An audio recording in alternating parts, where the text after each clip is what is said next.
regarding LDL cholesterol. We are looking at a short clip from Professor Robert Lustig. This guy down here is type B, small dense LDL. Notice they're smaller. They can fit under the surface of the endothelial cells to start the plaque formation process. They're dense. They sink. And they get taken out of laminar flow and can actually make it underneath that endothelial cell to start the plaque formation process. And they're stickier and they oxidize faster, which makes them more likely to lead to inflammation. So these are the bad guys. These guys,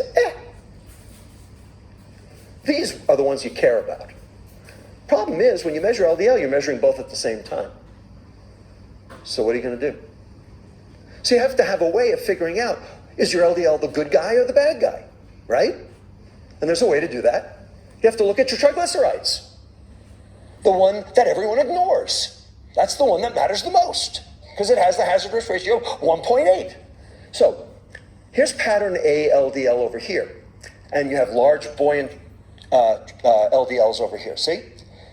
The way to figure it out is that you have low triglyceride, high HDL.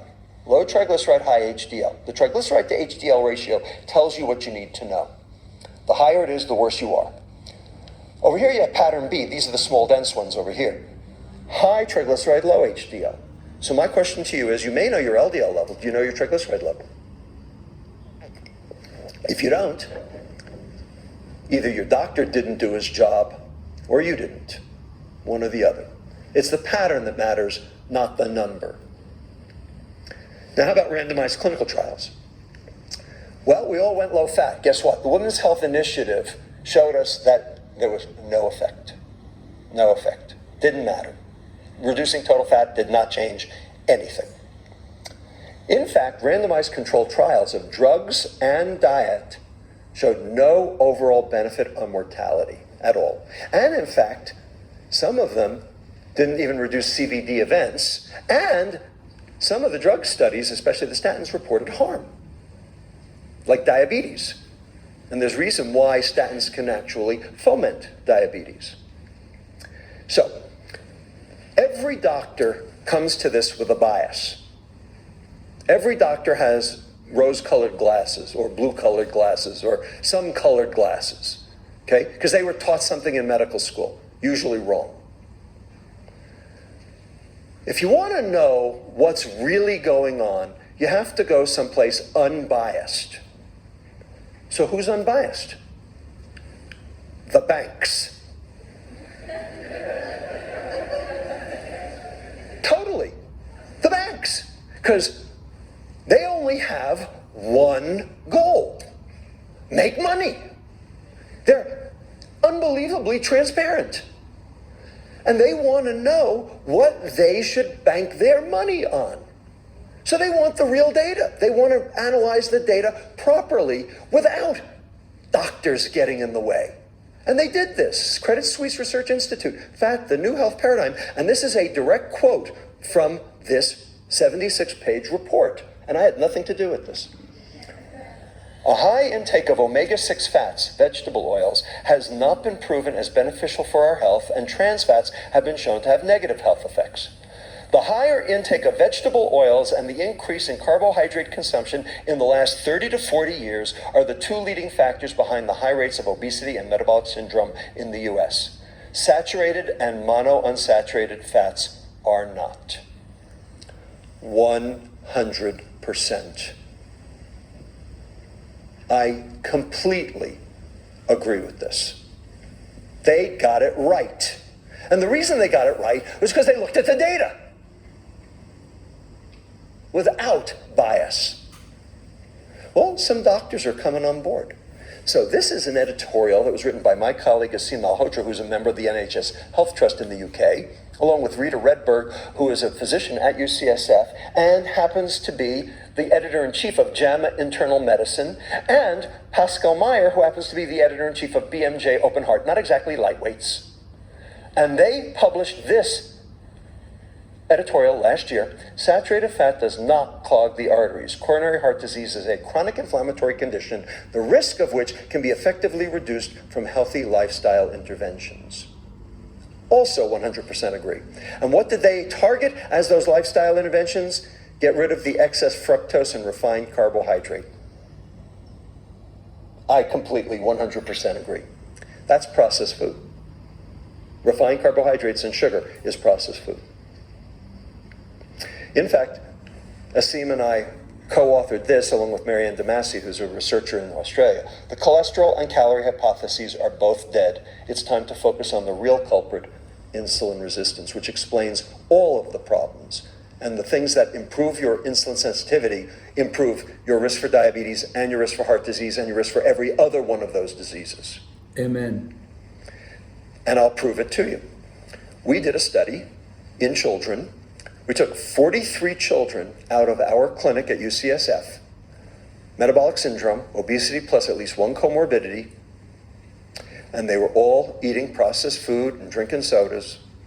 That was normal. That was standard operating procedure. We studied them on their home diet. We figured out what they were eating. And what we did was we catered their meals for the next 9 days. No added sugar. We didn't give them funky food. We gave them, we bought it at Safeway. Okay? It's real food. You can buy it too. Okay? But it was no added sugar food. Now, if you remove the added sugar from these kids' diets, that would reduce their calorie intake by 350 to 400 calories a day. In which case they'd be in a caloric deficit, in which case they might lose weight, in which case people would say, well, of course they got better, they lost weight. So we didn't want them to lose weight. We wanted them to stay the same weight. So we had to substitute those 350 to 400 calories with something else that was calorically equivalent. We gave them starch, refined carbohydrate. We gave them starch. We took the pastries out, we put the bagels in. We took the sweetened yogurt out, we put the baked potato chips in. We took the chicken teriyaki out, we put the turkey hot dogs in. Everybody got it? So we didn't give them good food, we gave them crappy food. Gave them processed food. We gave them kid food. Food kids would eat. Okay, but it was no added sugar food. 9 days. And we gave them a scale. And every day, they would go home, and we would call them up on the phone and say, what'd you weigh? And if they were losing weight, we said, eat more! We gave them extra. Okay, to keep their weight stable for the whole 10-day interval. Okay, that's just this whole thing. And then we studied them again, did the same things. Every aspect of their metabolic health got better. All those red p-values, that's all improvement. Okay, everything got better. Their blood pressure went down by 5 points. Their blood glucose went down by 5 points. Their insulin went down 25%. Their glucose area under the curve on their insulin, their glucose tolerance test went down 8%. Everything got better. In particular, their lipids got better. Here's their glucose tolerance test. Here's that 8% reduction I just told you about. And here's their insulin response. This is an insulin resistance curve because it's not coming down because the body's not responding well to it, so it stays up. And now, on the same number of calories with no change in weight, it's now going down and it's, and it's clearing. That's insulin sensitivity. We also wanted to see what the liver was doing. Remember the liver fat? So we wanted to measure how fast was the liver making fat. So we gave them C13 labeled acetate to be incorporated into new fat making, palmitate. And here's how fast they were making fat. Got cut in half. And most importantly, the fat depots. So here's subcutaneous fat, no change because we didn't let them lose weight, right? Big butt fat stayed the same. Here's visceral or big belly fat down 7%, that's good.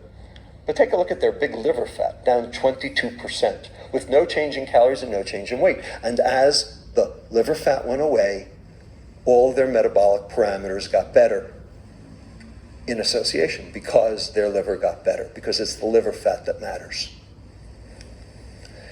In addition, remember those small dense LDLs are the bad guys? Here they are, in red. See them? Now you see them. Now you don't. They disappeared after day 10.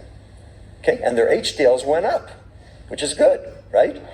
There it is, went up. And all their lipids got better on the same number of calories with no change in weight. And their improvement in their lipids all correlated with their insulin improvement. So here's what happened. Fatty liver, notice the color, VLDL, that's the bad guy, the serum triglyceride. 9 days of sugar restriction, liver fat cleared, DNL down, VLDL down, and their insulin kinetics improved. We reversed their metabolic disease with no change in calories and no change in weight. Proof that a calorie is not a calorie.